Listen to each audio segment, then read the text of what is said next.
अच्छा बच्चों, आज मैं आप लोगों के साथ इंडियन इको का जो चैप्टर स्टार्ट कर रहा हूँ, चैप्टर का नाम है चैप्टर नंबर 3 एलपीजी वाला। देखिए बच्चों, मार्क करते जाना। Economic reform since 1991।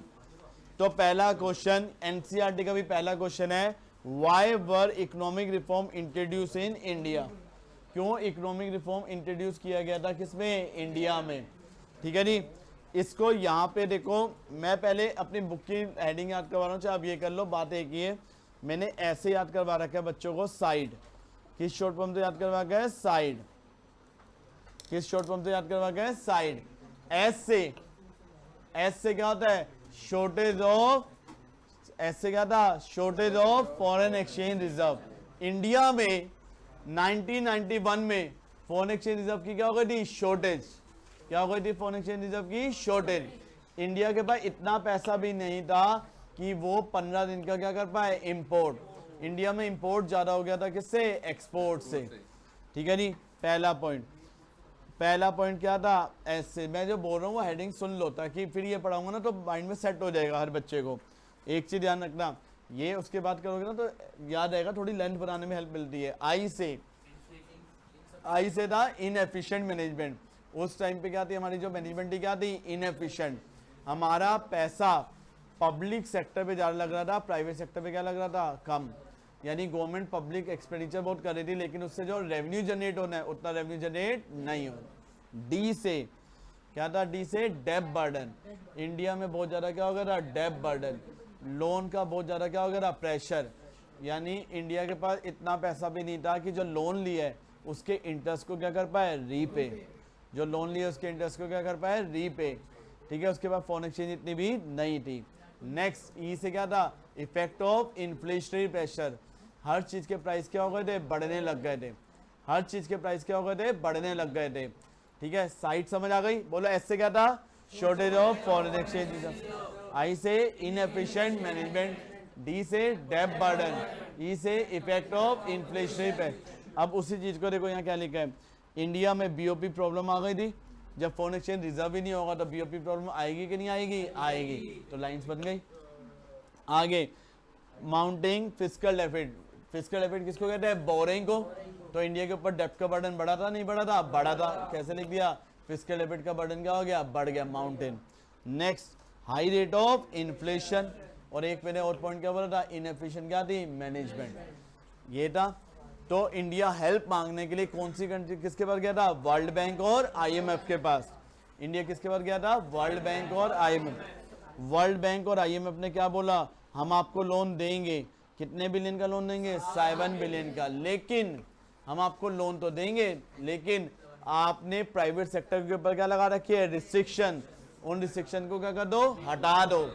Private sector, ये सुनते हो साथ साथ स्टोरी, ताकि आपकी एनसीईआरटी भी कवर होती जाए। प्राइवेट सेक्टर के ऊपर जो भी क्या लगा रखी है, रिस्ट्रिक्शंस, वो क्या हो जाए, खत्म हो जाए, वो हटाओ। गवर्नमेंट का रोल क्या करो, रिड्यूस। प्राइवेट सेक्टर को क्या दो, एंट्री दो। गवर्नमेंट सेक्टर को किसको भेज दो, प्राइवेट को। तो इंडिया ने क्या बोला था, यस हम आपकी कंडीशन को क्या करेंगे, फॉलो। क्या करेंगे, फॉलो।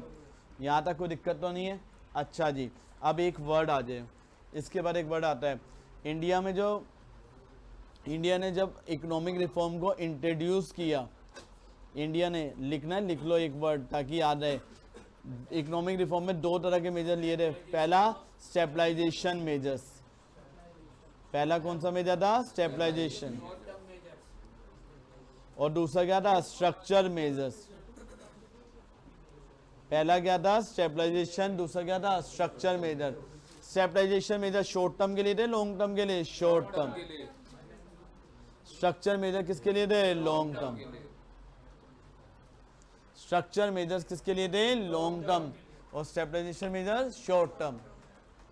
ये शॉर्ट टर्म के लिए लिए गए थे और ये किसके लिए लिए गए थे, long term. Stabilisation measure short term और वो लॉन्ग टर्म। शॉर्ट टर्म में क्या ठीक किया था बताओ, अरे भाई इधर सुन लेना फिर पता। शॉर्ट टर्म में क्या किया गया था, किसको ठीक किया गया था, बीओपी को। किसको ठीक किया गया था, बीओपी को। बीओपी प्रॉब्लम को क्या किया गया था, रिजोल्व। और इन्फ्लेशन को क्या किया गया था, कंट्रोल। और लॉन्ग टर्म में इंडिया ने अपनी इकोनॉमी को क्या किया था, कॉम्पिटिटिव बनाया था। क्या बनाया था, कॉम्पिटिटिव। उसको क्या बोलते हैं, स्ट्रक्चर मेजर्स। क्या बोलते हैं, स्ट्रक्चर।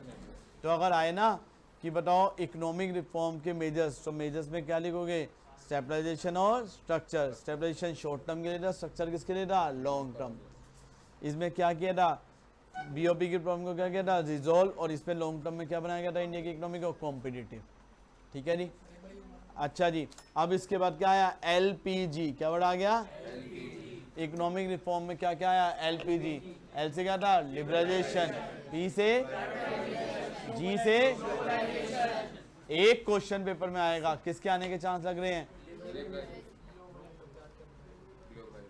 किसके लग रहे हैं, ग्लोबलाइजेशन। लिबरलाइजेशन पिछले साल सारे सेट्स में आ गया, सारे सेट में एक एक रिफॉर्म पूछा है, सब में इस बार इन दोनों के चांस है, लेकिन कुछ पता नहीं होता उनका, क्योंकि तीनों टॉपिक इंपॉर्टेंट है, एलपीजी तीनों। लिबरलाइजेशन बहुत बड़ा है, इसके अंदर 5 रिफॉर्म आते हैं। मैं सिर्फ आपको शॉर्ट फॉर्म से सारी हेडिंग याद करवा दूंगा, सारी शॉर्ट फॉर्म, बस आप अपने रजिस्टर पे लिखते जाना सारी शॉर्ट फॉर्म्स। हाँ, इसकी हेडिंग याद कर लेना। सुनो जी, पढ़ो जी। लिबरलाइजेशन का मीनिंग क्या होता है, पुटिंग एन एंड, क्या वर्ड है, putting an end to the unnecessary control and restriction on industry and trade. जो भी अननेसेसरी क्या कर रखा है, अननेसेसरी जो भी कंट्रोल कर रखा है, रिस्ट्रिक्शन लगा रखी है इंडस्ट्री और ट्रेड पे, उन्हें क्या कर देना, एंड कर देना। जो भी अननेसेसरी कंट्रोल और रिस्ट्रिक्शन लगा रखा है किस पे, इंडस्ट्री पे और ट्रेड पे, उन अननेसेसरी कंट्रोल और रिस्ट्रिक्शन को क्या कर देना, खत्म कर देना, उसे क्या बोलते हैं, लिबरलाइजेशन, यानी रिलैक्सेशन देना। क्या देना, बोलो जी, लिबरलाइजेशन का मीनिंग क्या होता है, जल्दी से बोलो। अननेसेसरी जो भी कंट्रोल और रिस्ट्रिक्शन है इंडस्ट्री ट्रेड पे, उसे क्या कर देना, रिलैक्स कर देना, हटा देना। अच्छा जी, इसमें सबसे पहले क्या आता है, इंडस्ट्रियल सेक्टर। अब रजिस्टर पे मेरे साथ साथ लिखते जाओ फटाफट, सारी शॉर्ट फॉर्म हेडिंग से याद करवा दूंगा। लिखो भाई सब बच्चे रजिस्टर पे लिखे, पेन ले लो, पेन देखो भाई, हर बच्चा नोट करेगा तभी याद होगा।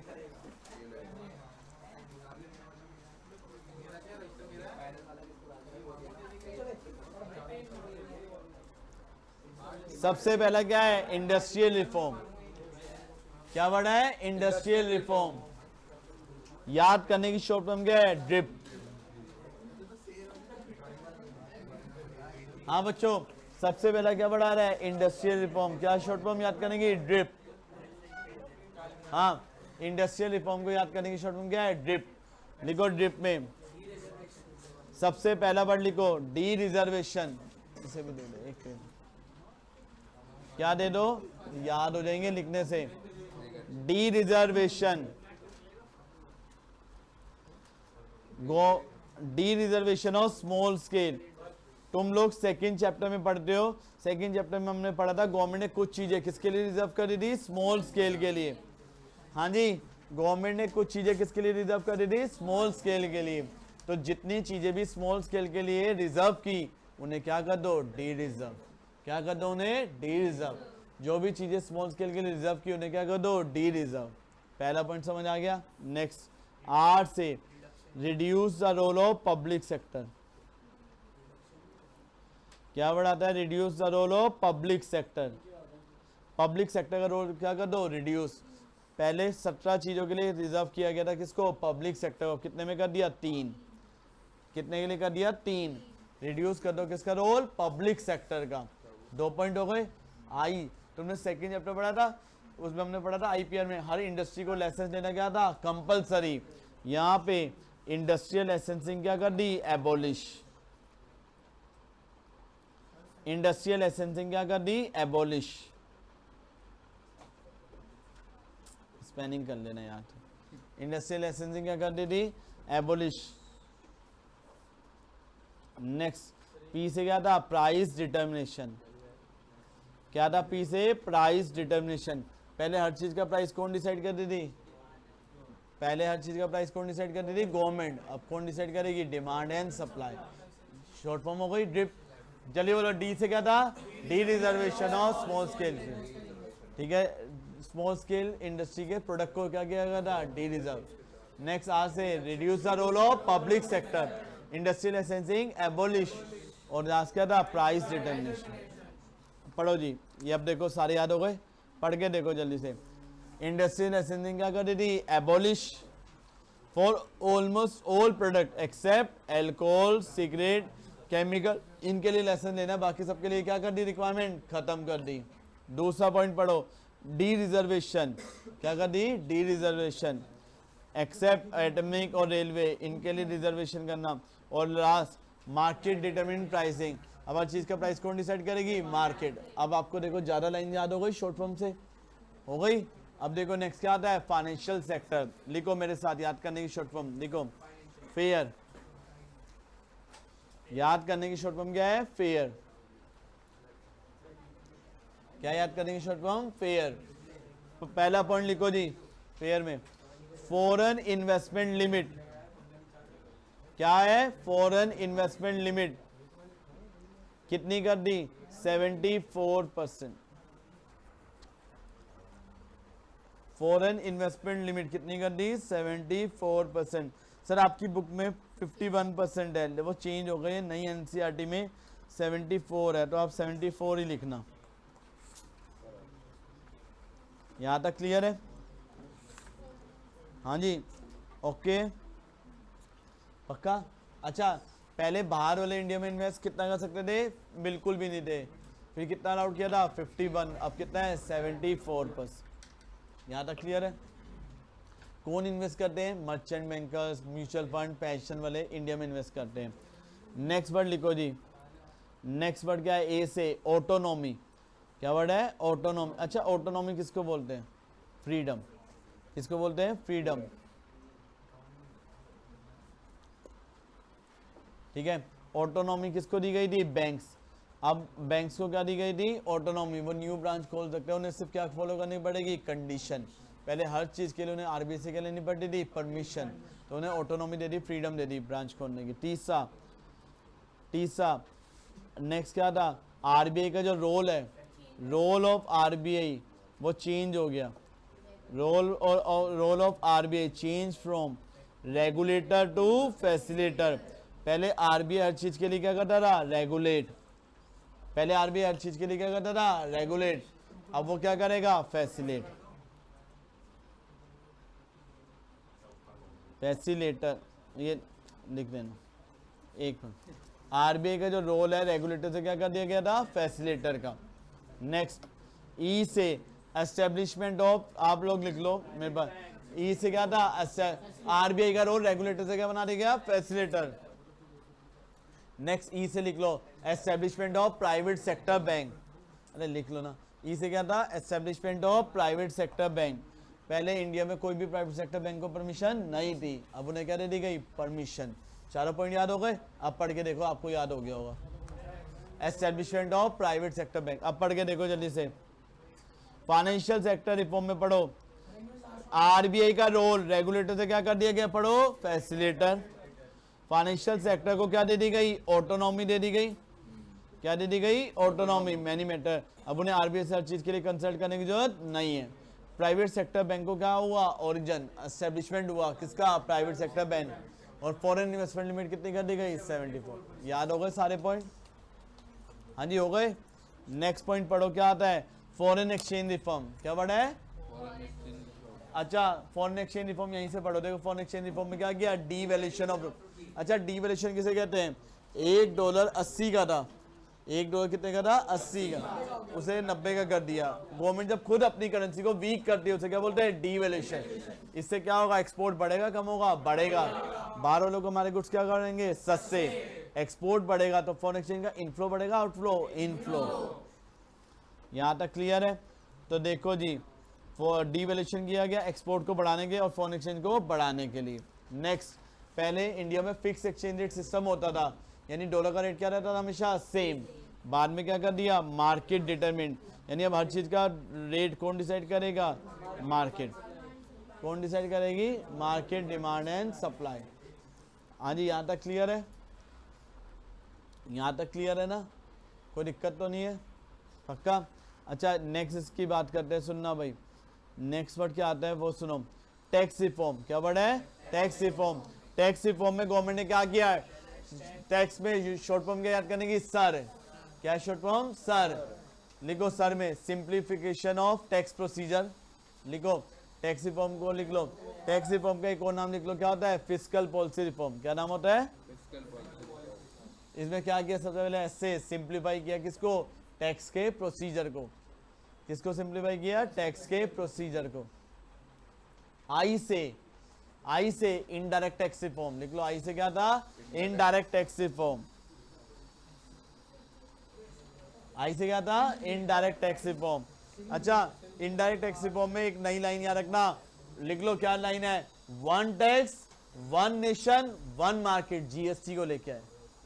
किसको लेके आए? जीएसटी। उसमें क्या था? One tax one nation one market. One tax one nation one market किसको बोला गया? जीएसटी। Okay, next. हाँ, यहां तक ओके। 8 से रिड्यूस द टैक्स रेट। 8 से क्या था? Reduce the tax rate.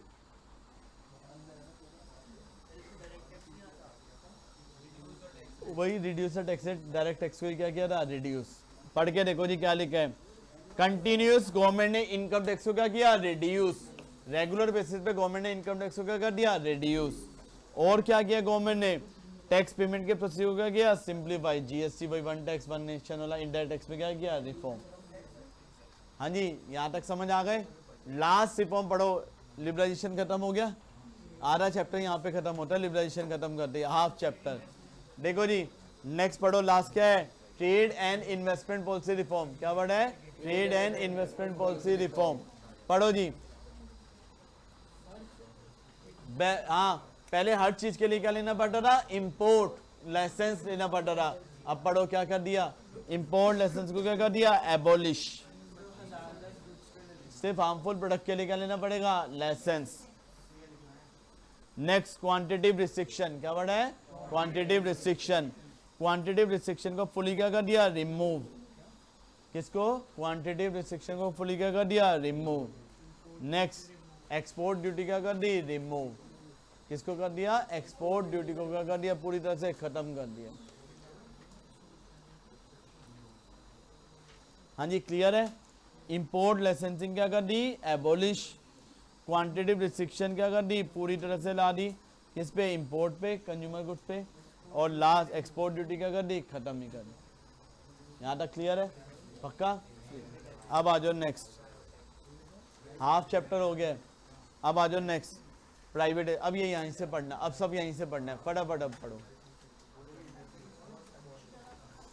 हाँ जी, अब ज़्यादा टाइम नहीं लगेगा, ठीक है? जल्दी से पढ़ो। प्राइवेटाइजेशन। क्या वर्ड है? प्राइवेटाइजेशन। जल्दी से देखते हैं ना। प्राइवेटाइजेशन का मीनिंग क्या होता है? Ownership of management public sector किसको दे दो? प्राइवेट को। जब पब्लिक सेक्टर, किसको? पब्लिक सेक्टर की ओनरशिप और मैनेजमेंट किसके हाथ में चली जाती है? Private sector. तो उसे क्या बोलते हैं? प्राइवेटाइजेशन। हाँ, प्राइवेटाइजेशन समझ आ गया? हाँ, प्राइवेटाइजेशन क्या होता है? पब्लिक सेक्टर किसको भेज दो? प्राइवेट को। जैसे एयर इंडिया को किसको भेज दिया? टाटा को। तो वो क्या था? प्राइवेटाइजेशन। क्या होता है वो? प्राइवेटाइजेशन। आगे प्राइवेटाइजेशन में एक तो क्या टारगेट था? डिसइन्वेस्टमेंट। क्या था?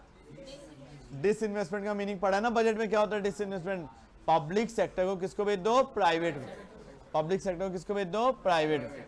इंडिया ने टारगेट रखा था डिसइन्वेस्टमेंट का 1 लाख करोड़ का, लेकिन इंडिया को कितना पैसा मिल गया? 1,57 करोड़। लेकिन लोगों ने क्रिटिसाइज किया।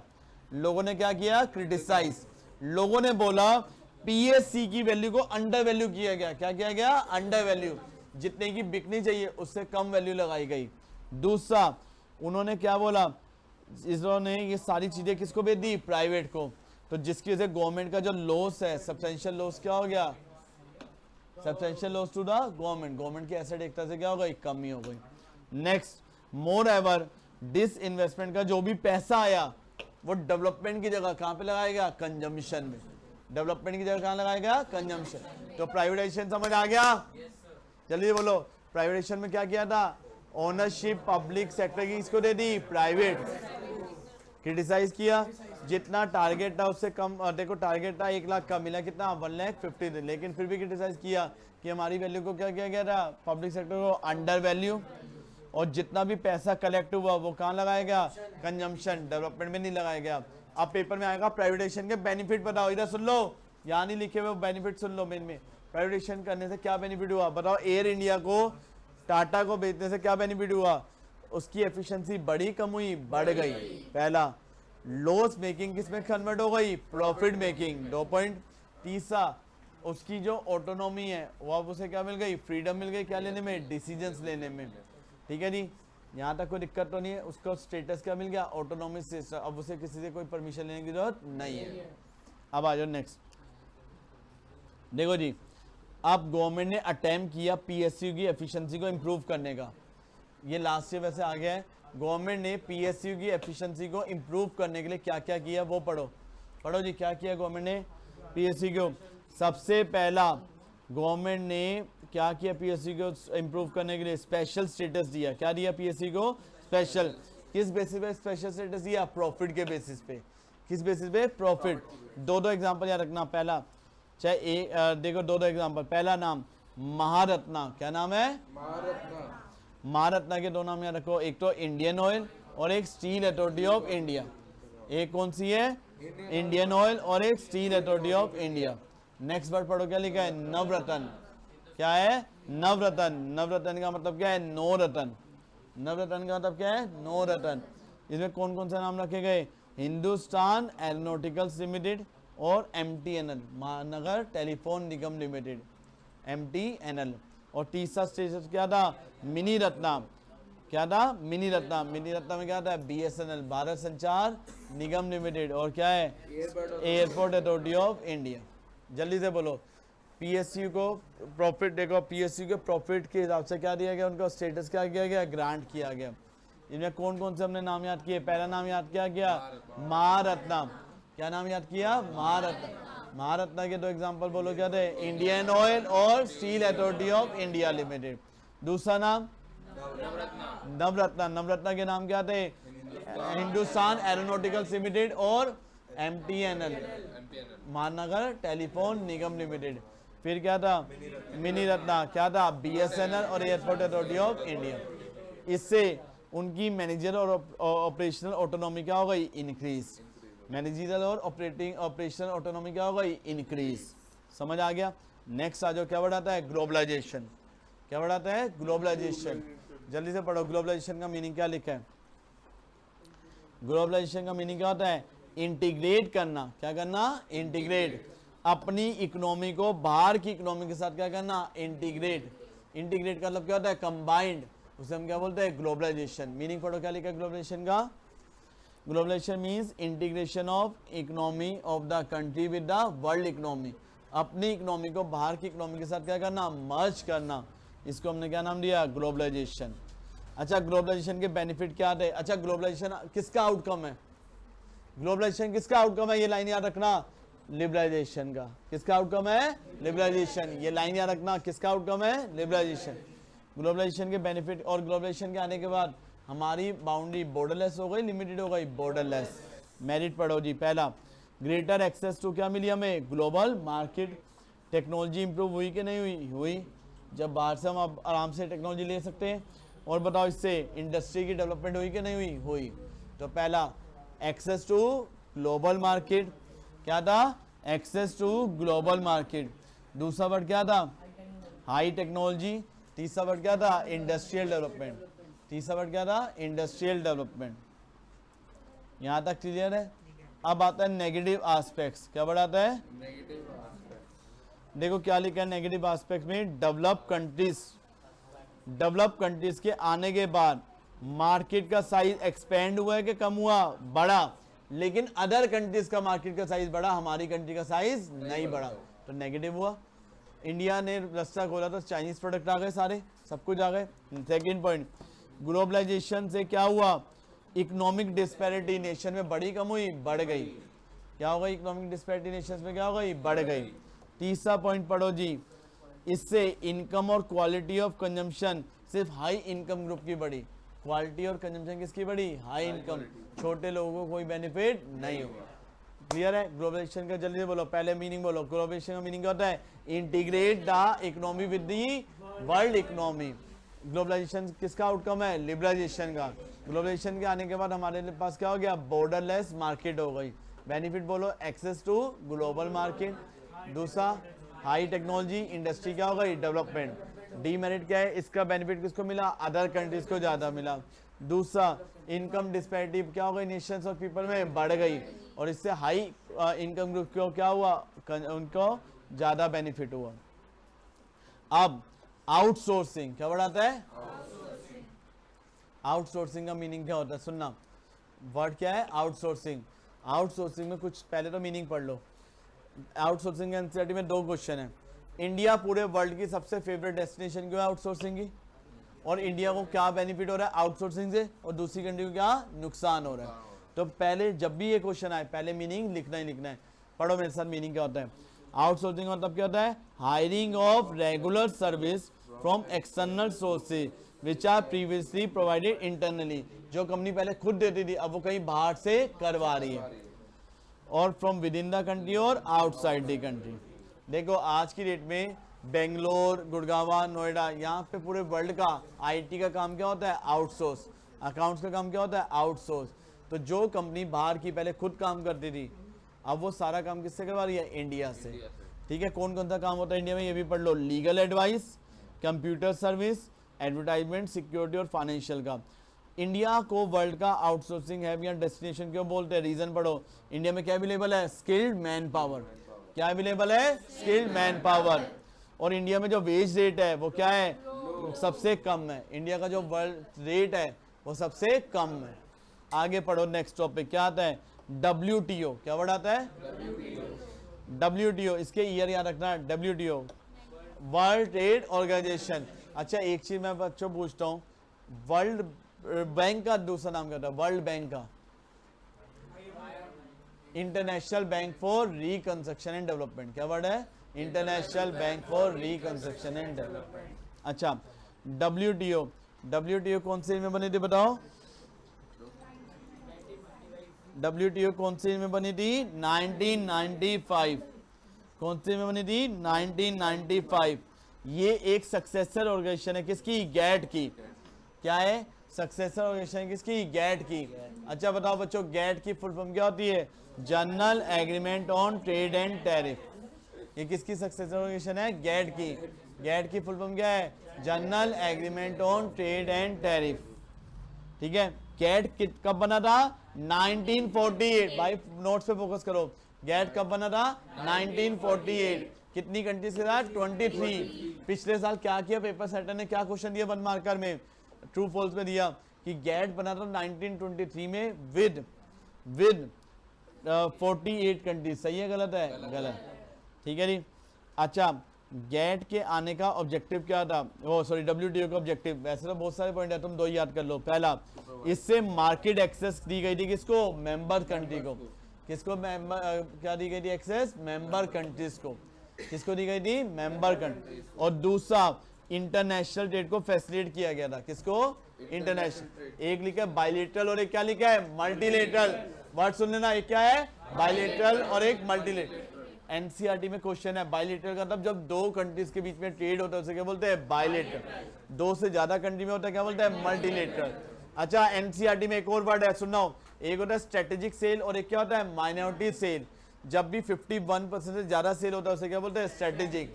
और 50% से कम होता है क्या बोलते हैं? Minority cell. अच्छा WTO समझ आ गया? WTO से क्या हुआ? मेंबर कंट्री को क्या दी गई? एक्सेस दी गई और फैसिलिटेट किया गया इंटरनेशनल ट्रेड को। इसमें और भी पॉइंट है। WTO के आने के बाद WTO को एक ये भी ऑब्जेक्टिव होता है, एनवायरनमेंट को क्या करना? प्रोटेक्ट करना। जो भी मेंबर्स कंट्री के डिस्प्यूट्स है उन्हें क्या करना? सोल्व आउट करना, ग्रीवेंसेस। जैसे 2 कंट्री में बीच में ट्रेड में कोई डिस्प्यूट हो गया तो सोल्व आउट कौन करता है? WTO। आगे बताओ यूजफुलनेस बताओ, इंडिया को क्या बेनिफिट हुआ WTO का मेंबर बनने से? बताओ। International major volume of international trade किसके थ्रू होता है? डेवलप नेशन के थ्रू होता है। किसके थ्रू होता है? Develop nation. डेवलपिंग कंट्री किसी भी, देखो डेवलपिंग कंट्रीज को अलाउड नहीं कि वो कहाँ पे प्रोडक्ट बेच पाए? डेवलप कंट्रीज में। तो इंडिया को इतना बेनिफिट नहीं मिला। सबसे ज़्यादा बेनिफिट किसको मिला? डेवलप कंट्रीज को। दूसरा, अगर इंडिया जाए यूएस में प्रोडक्ट बेचने के लिए, तो इंडिया को एक्सेस नहीं दे रहे थे, अब तो मिल गई, पहले एक्सेस नहीं थी। हमने अपने लिए रास्ते, हमने अपने दरवाजे खोल दिए बाहर की कंट्री के लिए, वो सब आ गए, लेकिन हमारे लिए उन्होंने रास्ते नहीं। तो डेवलपिंग कंट्रीज के लिए डेवलप कंट्री ने अपने ओपन रास्ते नहीं किए। समझ आ गया? इसलिए इतना बेनिफिट नहीं। अब ये रह गया चैप्टर खत्म। पढ़ो जी। ड्यूरिंग द रिफॉर्म पीरियड सबसे ज़्यादा ये मार्क कर लो इम्पोर्टेंट, पता नहीं मुझे ऐसा लग रहा है ये आना चाहिए, मुझे लग रहा है ये वाला, मुझे लग रहा है एग्रीकल्चर क्वेश्चन सर कैसे आ सकता है? Agriculture sector has been adversely effective during the reform period. Agriculture sector बहुत ज़्यादा इफेक्ट हुआ है रिफॉर्म पीरियड में। सही है गलत है? सही है। पढ़ो जी। पब्लिक इन्वेस्टमेंट एग्रीकल्चर सेक्टर में बढ़ी है कम हुई है? कम हुई है। इकोनॉमिक रिफॉर्म आने के बाद देखो, तुमने सेकंड चैप्टर पढ़ा ग्रीन रेवोल्यूशन में, इरिगेशन फैसिलिटी ये सब कुछ प्रमोट हुआ था, लेकिन बाद में क्या हुआ? ये सब चीजें डाउन हो गई। हाँ जी, पब्लिक इन्वेस्टमेंट इकोनॉमिक रिफॉर्म आने के बाद एग्रीकल्चर में बड़ी डाउन हो गई, डाउन। दूसरा, हमें फर्टिलाइजर पे जो हमें सब्सिडी देनी पड़ती थी वो हमने पार्शली क्या कर दी? रिमूव करनी पड़ी, WTO। आगे इंटरनेशनल कंपटीशन, पहले बाहर का कोई प्रोडक्ट इंडिया में नहीं आता था, LPG के बाद जितने बाहर के फ्रूट्स वेजिटेबल सब कुछ आने लग गए, तो कंपटीशन क्या हो गया? बढ़ गया। पहले हम डोमेस्टिक मार्केट में पहले हम कौन से प्रोडक्ट बनाते थे? Food grain. अब हम कौन से गुड बना रहे हैं? एक्सपोर्ट ओरिएंटेड, जिसकी एक्सपोर्ट ज़्यादा है, जिसकी वजह से इंडिया में फूड ग्रेन की क्या होने लग गई? शॉर्टेज। यहाँ तक कोई दिक्कत तो नहीं है? समझ आ गया? आप बताओ, इंडस्ट्रियल सेक्टर को बेनिफिट हुआ कि नुकसान? नुकसान, स्लो डाउन। क्यों? हमारे इंडस्ट्रियल प्रोडक्ट की डिमांड क्या हो गई? कम। क्यों? बाहर के जो चीपर इंपोर्टेड गुड्स है इंडिया में आते गए, देखो चाइनीज गुड्स इंडिया में आते गए, वो सस्ते थे महंगे थे? महंगे। ओह सॉरी, सस्ते थे महंगे थे? सस्ते। अवेलेबिलिटी ऑफ चीपर इंपोर्ट, जिसके वजह से हमारे डोमेस्टिक गुड्स की डिमांड क्या हो गई? कम। इंफ्रास्ट्रक्चर, हमने खाया तो दिया, हमने रास्ते खोल दिया, हो जी इंडिया में इन्वेस्ट करो। हमारे यहाँ लाइट तो आती नहीं थी, इंफ्रास्ट्रक्चर तो था नहीं, तो इंफ्रास्ट्रक्चर था ही नहीं तो क्या इन्वेस्टमेंट होगी? नहीं, इंडिया में कोई इन्वेस्टमेंट नहीं हुई। आज देखो यूपी में इतनी इंडस्ट्रीज क्यों जा रही है? क्योंकि वहाँ ये इंफ्रास्ट्रक्चर क्या हो रहा है? बहुत तेजी से ग्रो कर रहे हैं। यहाँ तक समझ आ गया? सर्विस सेक्टर, सबसे ज़्यादा जो ग्रोथ देखी किसने देखी? सर्विस सेक्टर में। इसलिए इंडिया की ग्रोथ को बोलते हैं लूप साइडेड ग्रोथ। क्या बोलते हैं? एक सेक्टर ग्रो हुआ, दूसरे को नहीं। अच्छा, यहाँ तक क्लियर है? पक्का? तो ये जिस क्या इंडिकेट करता है कि GDP ग्रोथ इंडिया में मेनली किस सेक्टर से हुई है? सर्विस से। अब बताओ, इंडिया ने अपने लिए रास्ते खोले, जब इंडिया ने रास्ते खोले तो उससे FDI इंक्रीज हुई कि डाउन हुई? इंक्रीज। फॉरेन एक्सचेंज का रिजर्व बढ़ा कम हुआ? बढ़ा गया। पहले इंडिया में इन्वेस्टमेंट कितने की थी? $100 मिलियन की थी, अब कितनी हो गई? 30 बिलियन की हो गई, बिलियन की फॉरेन इन्वेस्टमेंट। इंडिया वर्ल्ड का सबसे बड़ा फॉरेन एक्सचेंज रिजर्व का क्या बन गया? होल्डर बन गया। समझ आ गया पूरा चैप्टर? ओके। ये कौन सा था? LPG। प्लीज बच्चों इसके NCERT के क्वेश्चन आप लोग जरूर कर लेना।